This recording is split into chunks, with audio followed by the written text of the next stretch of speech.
السلام عليكم ورحمة الله وبركاته. اللهم صل وسلم وبارك على سيدنا محمد أفضل الخلق وعلى آله وأصحابه أجمعين. كل سنة وانتم طيبين بمناسبة عيد الفطر المبارك، أعاده الله علينا بالخير واليمن والبركات، وبالعيد متهنيين وبالكحك والبسكوت واكلين، وكل أيامكم هنا وسعادة وأعياد، أمين يا رب العالمين. النهاردة حبيت أشارك معاكم تجهيزات ليلة العيد، بس قبل ما ابدا ما تنسوش اللايك والاشتراك في القناه لو لاول مره بتشوفوا قناتي، وتعالوا يلا نشوف هنعمل ايه.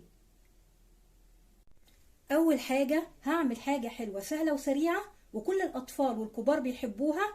هعمل جيلي بالفواكه. معايا 2 باكو جيلي، كل باكو بيحتاج كوبايتين من الميه، كوبايه ميه مغليه والتانيه بتبقى ميه بارده عاديه.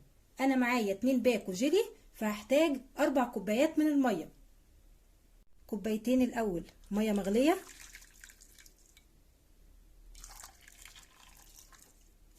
هدوب فيهم الجيلي،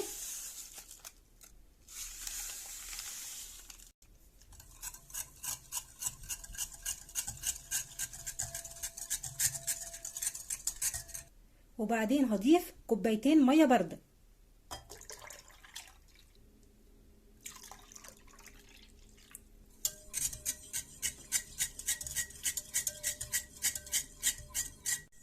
هقلبهم مع بعض وانا مش بضيف سكر للجيلي وبكتفي بالسكر اللي موجود فيه. انا صبيت الجيلي في دورق علشان يسهل عليا وانا بصبه في الكوبايات، ومقطعه في الكوبايات فراوله وموز، تقدروا تقطعوا اي فاكهه انتوا بتحبوها. وهصب الجيلي في الكوبايات،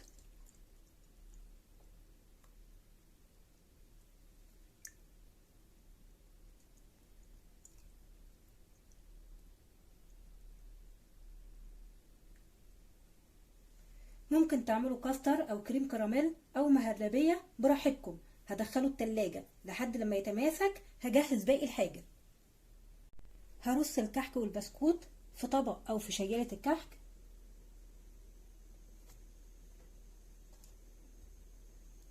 بحط كميات بسيطة لان الكحك والبسكوت لما بيتعرضوا للهواء بيطروا، فبحط كميات بسيطة، ولما بيخلص بحط تاني.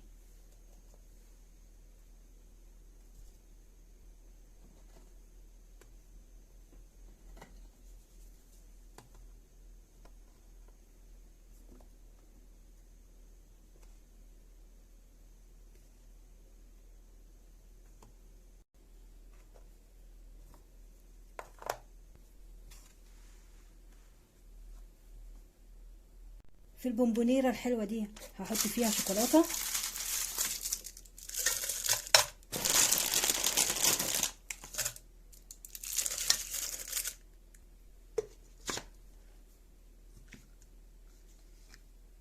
وهحط المكسرات، لب وشوكوبون ومكسرات مملحة.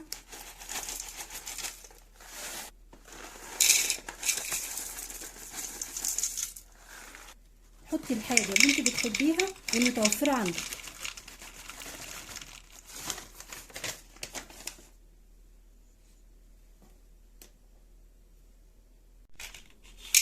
احنا بس بنفرح نفسنا في اول يوم العيد ونفرح الاولاد.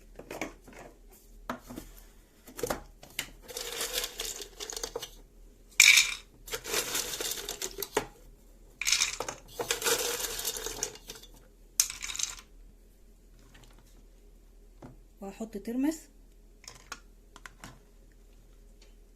وحاولي ما تكتريش في المكسرات علشان ما تنديش بره.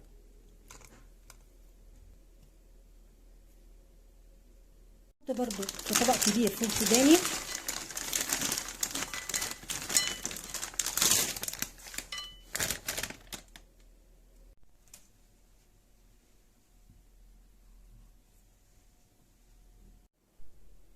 وحطيت الفاكهة والحاجة الساقعة والعصير وطبق فيه شوكولاتة، وعملت احلى بوفيه لسهرة ليلة العيد ولضيافة اول يوم العيد. كل سنة وانتم طيبين. وده كده بوفيه العيد، حاجات بسيطة نقدر نفرح بيها الاولاد. يا رب تكون الافكار عجبتكم، ولو عجبكم الفيديو ما تنسوش اللايك والاشتراك في القناة، واشوفكم على خير في فيديو جديد، وكل سنة وانتم طيبين.